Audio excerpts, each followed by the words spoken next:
मध्य प्रदेश में हो रही चुनावी सभाएं तो कहीं उन चुनावी सभाओं को विशेष तौर पर कई बड़े बड़े राजनेता और स्टार प्रचारक भी शहर अंचल के अंदर दस्तक दे रहे हैं। यह हम विशेष आपको अवगत करा दें कि भिंड माननीय योगी आदित्यनाथ उत्तर प्रदेश के मुख्यमंत्री जी की एक आम सभा को संबोधित करने के लिए भिंड में पहुंचे थे, जहां पर उनकी संपूर्ण व्यवस्थाएं प्रशासनिक अधिकारियों के द्वारा पूर्ण कर ली गई थी। यह हम आपको अब इस विषय पर भी अवगत करा दें कि योगी आदित्यनाथ भारतीय जनता पार्टी के प्रत्याशी माननीय नरेंद्र सिंह कुशवाहा जी के नेतृत्व में भिंड आम सभा को संबोधित करने पहुंचे थे। योगी आदित्यनाथ के जीवन पर अगर थोड़ा सा प्रकाश डालें तो योगी आदित्यनाथ गोरखपुर जिले के दक्षिणपंथी लोक लुभावन हिंदूवादी तेज तर्रार राजनीतिज्ञ नेता हैं। वे वर्तमान में उत्तर प्रदेश के मुख्यमंत्री भी हैं। उनका जन्म अजय मोहन बिष्ट के रूप में पौड़ी गढ़वाल जिले अब उत्तराखंड में हुआ था। वहीं उन्होंने विभाग में विशेष तौर पर 22 साल की उम्र में उन्होंने अपने पारिवारिक जीवन को स्वीकार किया और एक भिक्षु बन गए। एक स्थान पर भगवान की पूजा करने के बजाय उन्होंने पूरे क्षेत्र में घूमने और जागरूकता फैलाने का संकल्प भी लिया है। उन्होंने पूर्व उत्तर प्रदेश में जन जागरण अभियान शुरू किया और उन्होंने इस पर अस्पृश्यता के खिलाफ अपना विरोध जताने के लिए सभी जाति और धर्मों को विशेष तौर पर साथ लिया है। यहीं आपको योगी आदित्यनाथ की जीवनी के बारे में बताएं तो योगी आदित्यनाथ के लिए अभी भी जनता लोकप्रिय देखी जाती है। योगी आदित्यनाथ हिंदी साहित्य और मासिक पत्र का योगवाणी के मुख्य संपादक भी हैं। वे एक युवा संगठन हिंदू युवा वाहिनी के संस्थापक भी है। लगातार सबसे ज्यादा दिनों तक उत्तर प्रदेश के मुख्यमंत्री पद पर रहने का एक रिकॉर्ड भी स्थापित है। आज उनकी आम सभा को सुनने के लिए भिंड में जनता का विशेष तौर पर हुजूम देखा गया है, जो कि 17 बटालियन के मैदान में विशेष उस खेल मैदान में आज योगी आदित्यनाथ जी की जनता सुनने के लिए पहुंची।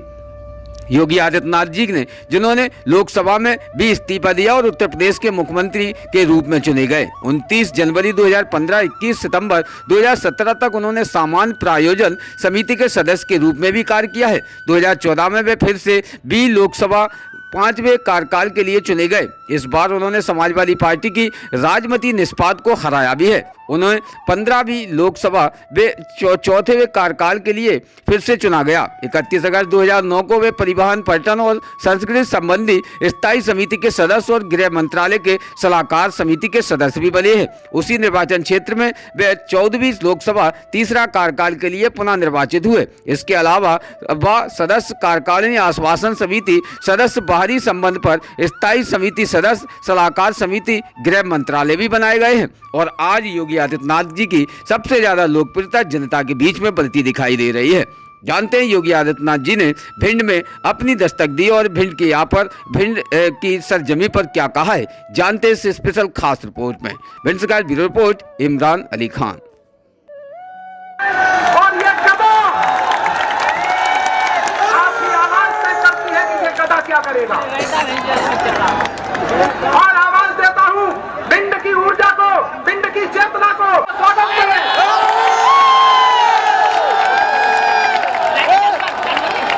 Bharatiya Janata party, Bharatiya Janata party. साथियों, यह अद्भुत दृश्य हम अपनी आंखों से देख पा रहे हैं। किसी हिंदुस्तान का चितेरा राष्ट्रवादी जो इस हिंदुस्तान की तस्वीर बदलने के लिए वचनबद्ध होकर आप लोगों की सेवा में निकला है। भारतीय जनता पार्टी, भारतीय जनता पार्टी बदल चुका है, तो मुझे वो बदलाव इस चंबल क्षेत्र में भी देखने को मिल रहा है। याद करिए, कांग्रेस ने इस क्षेत्र को बीहड़ का बीहड़ी छोड़ दिया था। लोग आने में डरते थे। अभी मैं देख रहा था कितनी प्रगति हुई है। ऐसे लगता है आपके सामने आगरा, एकदम आगरा जैसी प्रगति आपके क्षेत्र में भी देखने को मिल रही है। भाइयों बहनों, ये प्रगति नए भारत की वो तस्वीर प्रस्तुत करता है जिसको देखने के लिए पूरी दुनिया उतावला है। याद करिए, वैश्विक मंच पर बढ़ता हुआ भारत का प्रभाव। हर भारतवासी चाहता है मेरा देश दुनिया का सबसे शक्तिशाली देश बनेगा। आज मोदी जी के नेतृत्व में बन रहा है। दुनिया के अंदर कहीं संकट आता है तो दुनिया के लोग भारत की ओर और प्रधानमंत्री मोदी जी की ओर आशा भरी निगाहों से देखते हैं। वो दिन दूर हुए जब भाइयों बहनों दुश्मन देश भारत की सीमा में घुसते थे, निर्दोष नागरिक आतंकवाद के शिकार होते थे। भाइयों बहनों, आज तो अगर कहीं किसी दुश्मन ने कहीं कोई शरारत करने का प्रयास किया, इससे पहले ही हमारे बहादुर सैनिक उसका काम तमाम कर देते हैं और हम समस्या रखते नहीं, हम समस्या का समाधान में विश्वास करते हैं। कांग्रेस ने आतंकवाद दिया, मोदी जी के नेतृत्व में आतंकवाद की समस्या की जो जड़ थी, कश्मीर की धारा 370, उसको समाप्त कर दिया गया। कांग्रेस ने राम जन्मभूमि की समस्या दी और बेरोजगारी की समस्या दी। हम लोगों ने समस्या के समाधान के रास्ते निकाले। भैया बहनों, हर एक क्षेत्र में आज परिवर्तन दिख रहा है और मुझे बहुत अच्छा लगा जब मैं भिंड में चंबल के नौजवानों के उत्साह को देख रहा हूं। ये उत्साह देश का उत्साह है, ये ऊर्जा देश की ऊर्जा है। इस ऊर्जा को देश के काम आना चाहिए और कांग्रेस यहीं पे विफल थी। भाइयों बहनों, इसी ऊर्जा के कारण आज भारत प्रगति कर रहा है। मध्य प्रदेश बीमारू राज्य से उभरा है, उत्तर प्रदेश बीमारू राज्य से उभरा है और भाइयों बहनों, इसीलिए विधानसभा का ये चुनाव हमारे लिए बहुत महत्वपूर्ण है। केवल सत्ता के लिए नहीं भाइयों बहनों, ये चुनाव केवल सत्ता प्राप्त करने का माध्यम नहीं है, ये भारत की उस तकदीर को बदलने का है जो भारत को दुनिया की सबसे बड़ी अर्थव्यवस्था के रूप में स्थापित करने के प्रधानमंत्री जी के विजन को जनता जनार्दन के समर्थन के साथ आगे बढ़ा देना है। आप सोचिए, कोई सोचता था कि काशी में काशी विश्वनाथ धाम बनेगा? कभी नहीं। कोई सोचता था केदारनाथ धाम में केदारपुरी फिर से स्थापित हो जाएगी? और क्या कोई सोचता था महाकाल में महालोक की स्थापना हो पाएगी? भाइयों बहनों, क्या कांग्रेस काशी विश्वनाथ धाम की स्थापना का कार्य कर पाती? क्या केदारनाथपुरी के पुनरुद्धार का काम कांग्रेस कर पाती?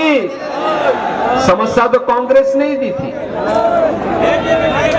और भाइयों बहनों, अयोध्या में 500 वर्षों का जो संघर्ष था, उसको परिणाम में बदलने का काम कांग्रेस कर पाती?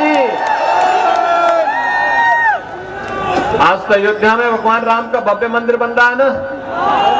अब तो कोई संदेह नहीं है ना? कोई संदेह है? जब हम लोग नारा लगाते थे कि रामलला हम आएंगे, मंदिर वहीं बनाएंगे, तो कांग्रेस के लोग कहते थे देखो ये सब केवल वोट लेने के लिए आए हैं। तो हम लोगों ने तब कहना शुरू किया था प्रारंभ में कि रामलला हम आएंगे, गुलामी का ढांचा जरूर हटाएंगे। हट गया ना?